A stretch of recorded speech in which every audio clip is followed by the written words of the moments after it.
M-A-T-T-E-R.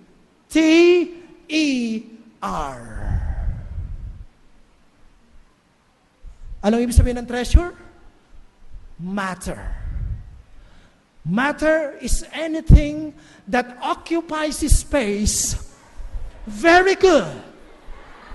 I give you 95. Akala yata ng iba pag sinabing treasure, yung ikay mapera, bilyonaryo, milyonaryo. No, sir! Treasure is whatever you have, whatever the amount, whatever the cost, anything that occupies space and has mass, that is treasure. Kasi kung ang treasure po, para lang sa mga mapepera, ay di yung mga mapepera lang ang makapag-iibig sa kapatid. Ay di kaawa-awa naman tayo mga Pilipino. Ay tayo po ay considered as third world. We are in the level of poor people. Di yung mga Amerikano lang palang pwedeng maglingkod sa Diyos at maumibig sa kapatid. Yung mga Canadian lang at mga Australianong limpak na salapi meron ang makapag-iibig sa kapatid. Eh paano tayo? Di wala tayo. Alam niyo mga kapatid, when we speak about treasure, it is anything that you have. It is anything that you have. Kaya sa ating paglilingkod mga kapatid, sabi nga po, kahit wala kang dalang pera, alam ng Diyos na wala kang pera, pero may kapatid na nangangailangan ng iyong kalinga at pagmamahal, punta ka doon! Kahit wala kang dala. Bagaman maganda rin yung may dala, ano? Ang ganyan may dala, kapatid! Malayo ka pa eh, kapatid! Sasalubungin ka na. Eh pag walang dala, ako magpapakapi dyan. Naku, may dumating pang pameriendahin. Pero alam nyo, huwag nyo nang pansinin yung reaksyon ng pupuntahan nyo. O ako, minsan nakakaranas ako, wala akong dala. Kahiya. Wala, yain na, kahit naman ako'y walang dala. Ang mahalaga ako'y makapagpadama ng pagmamahal. Hindi ako mapakali. Pupunta ako kahit alas 9. Ay, talaga. Abay, pagdating doon sa binisita nung pauwi na ako, brother, dalhin mo na ito. Ako na may nahihiya. Kaya naman, ako na nga dumalaw, ako pa ang pinadalan. Lalo silang pinagpala. Dahil sila na yung nangangailangan, sila pa yung nagbigay. Pero ikaw naman na pumunta, meron ka rin puntos. Wala ka man dala, sila naman ay natuwa. Lalo na nung dumating ka, talagang, kapatid, naku, pinag-pray mo siya. Tuwan-tuwa siya. Na-bless siya, na-encourage siya. Oo, mga kapatid. Don't lose the opportunity to love the brethren while we have our treasures. Time will come. Time will come. Those treasures will pass away. Isang iglap lang yan. Kahapon, nagtuturo kami sa mga cellphone. Sa mga bata, yun. Ay di, aktual ng mga bata, aktual. Magtuturo dyan. Yung mga tinitrain natin ng mga bata, ng pagtuturo ng bata, yung kasi ating mga bata, naghahanap din ng bata para makapagturo ng bata, ng mga bata. Yan. Ay di, sabi ni Mrs., picture natin para documentary din, encouragement din, ganyan-ganyan. Ay di, dala ko si cellphone na may video, wala akong stand. Meron tungkod doon na kaganyan yung sampayan. Nilagyan ko ng basahan din, doon ko nilagay si camera. Ayoko naman kasing kuhanan yung mga batang ako'y nakagayon, mako-conscious yung mga bata. Kung nandiyan si Kuya Joseph, pinakakaya naman Ay di, inilagay ko si cellphone. At ako'y umalis para wag ma-conscious yung mga bata. Abi maya-maya humangin. Naku po, si cellphone. Mga ganyang kataas, nagpatak. Naku. Nasira. Yung aking cellphone. Pero sa sandaling panahon lang. Siguro nahilo. Oo, hindi na-store. Yung binibidyo ko, wala. Na-erase talaga. Tapos nung tinitesting ko, wala, hindi na mag-on. O nag-on man, delayed na. Naku, sira na. Sa isip-isip ko, yain na, nasira naman para sa gawain. Kesa naman nasira sa kadamutan. E di yain na masira para sa gawain naman eh. Abay, nung kami makauwi na, chinarge ko, tinisting ko, abay, ayos na. Ay, laking tuwa ko eh. Oo, laking tuwa ko eh. Hagyan na magka-cellphone na may video eh. Eh, naalala ko nung unang-una ko magka-cellphone eh, safeguard eh. Kita nyo kayong artista na kamukha ko noon na nag-ano nung ano, yung namatay na siya, namatay na yon. Eh, naayos ho eh. Sabi ko, tama nga naman talaga naman nga. Kung yung mga bagay na yan, ginagamit mo sa Panginoon, hindi hahayaan ng Panginoon yan. Mas magandang ma-waste yan because of the ministry kaysa ma-waste yan na hindi na pakinabangan. Hindi ka? Yung maubusan ka ng kayamanan, ano man tinatangkilik na hindi man lang napakinabangan. Abay, maganda rin naman yung hindi masira. Pero wala namang hindi masisira sa mundong are. Ay, yung bait nga ng tao nasisira eh. Hindi ka?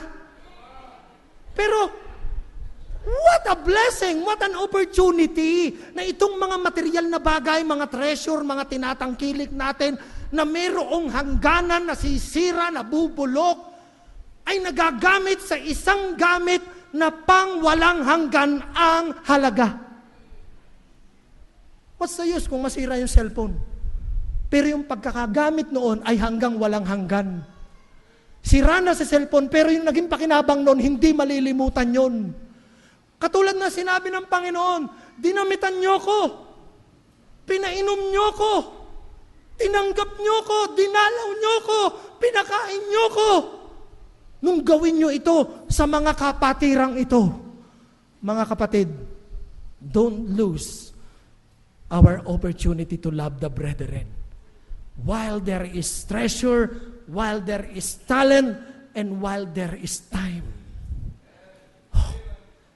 Sayang. Dahil alam nyo, pagdating natin sa langit, kuhanin natin yung panig ng iba.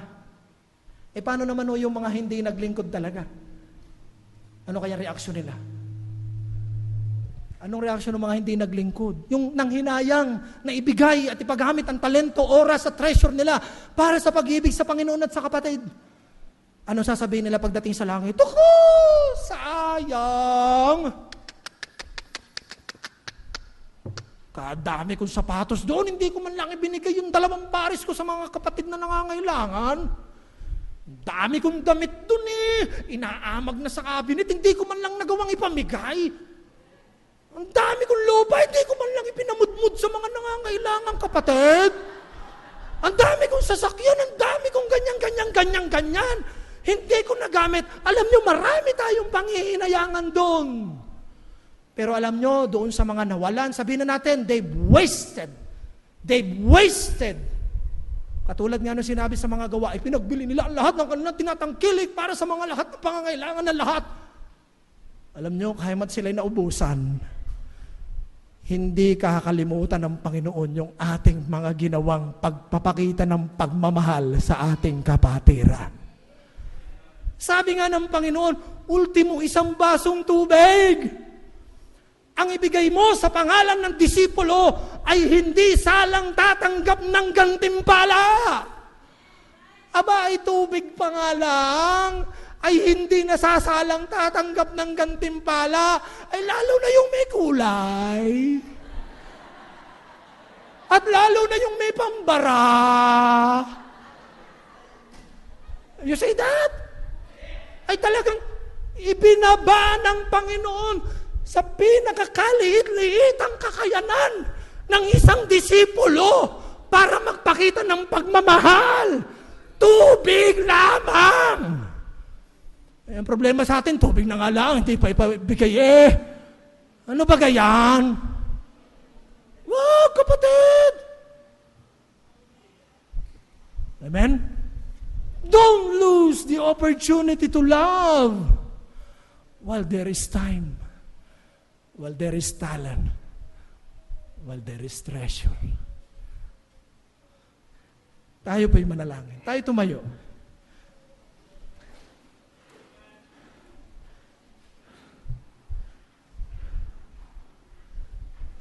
Tayo po'y manalangin. O banal na Diyos, hindi sa lakas ng sigaw, hindi sa lakas ng pagdidiin, hindi sa madaming mga sinasalita, but Lord God, by the power of your Holy Spirit, by the truthfulness and power of your holy word, Lord God, you can touch our hearts tonight. Oh, Panginoon, we cannot rewind our life. Yung mga nakaraan ng buhay namin, tapos na po yun. Kung kami man po'y nasumpungan nyo, na nagtanim ng sama ng loob, naging madamot, naging walang pakialam, naging walang pag-alaala, naging pabaya, naging irresponsable sa aming mga kapatid. Lord, hindi na po namin ito maibabalik. But we thank God. Lord God, thank you po.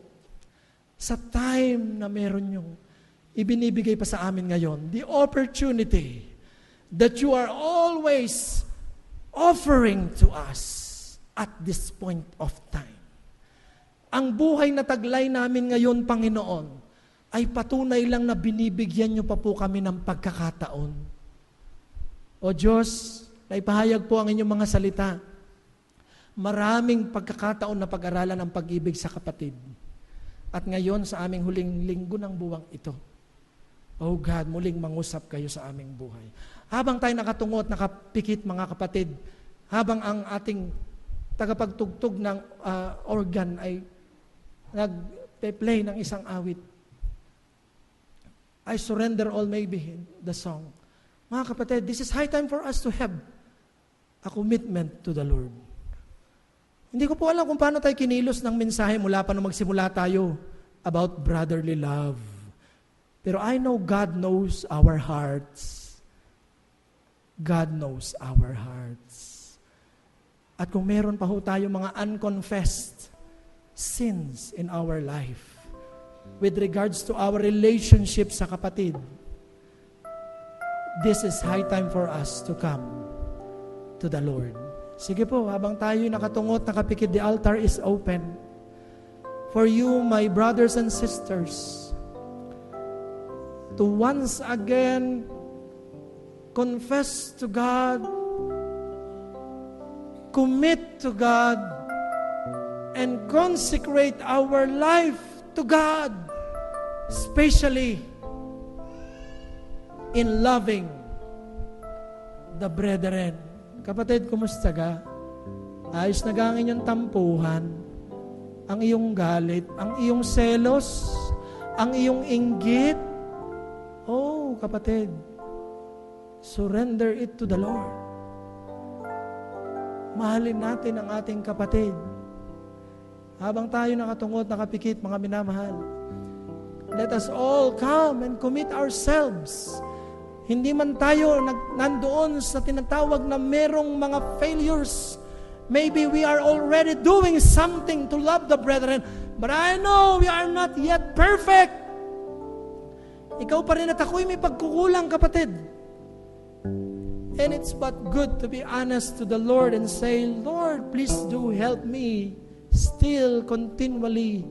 I don't boast on the things that I have done. My glory is in you, O God. Sana ang maliit kong buhay na ito, ang katiting kong tinatangkilik na ito, ang maliit kong kakayanang ito, gamitin ninyo para sa kapatiran, para sa iyong kapurihan, Panginoon. Come on, brothers, sisters, let's give our life for the brethren. Give our life for the Lord. At nais ko pong tawagin na ating pong pastor. Pastor po, pasuyo na po. Sige po, habang papunta rin dito si pastor, nais nyo pong lumapit dahil sa inyong kinatatayuan.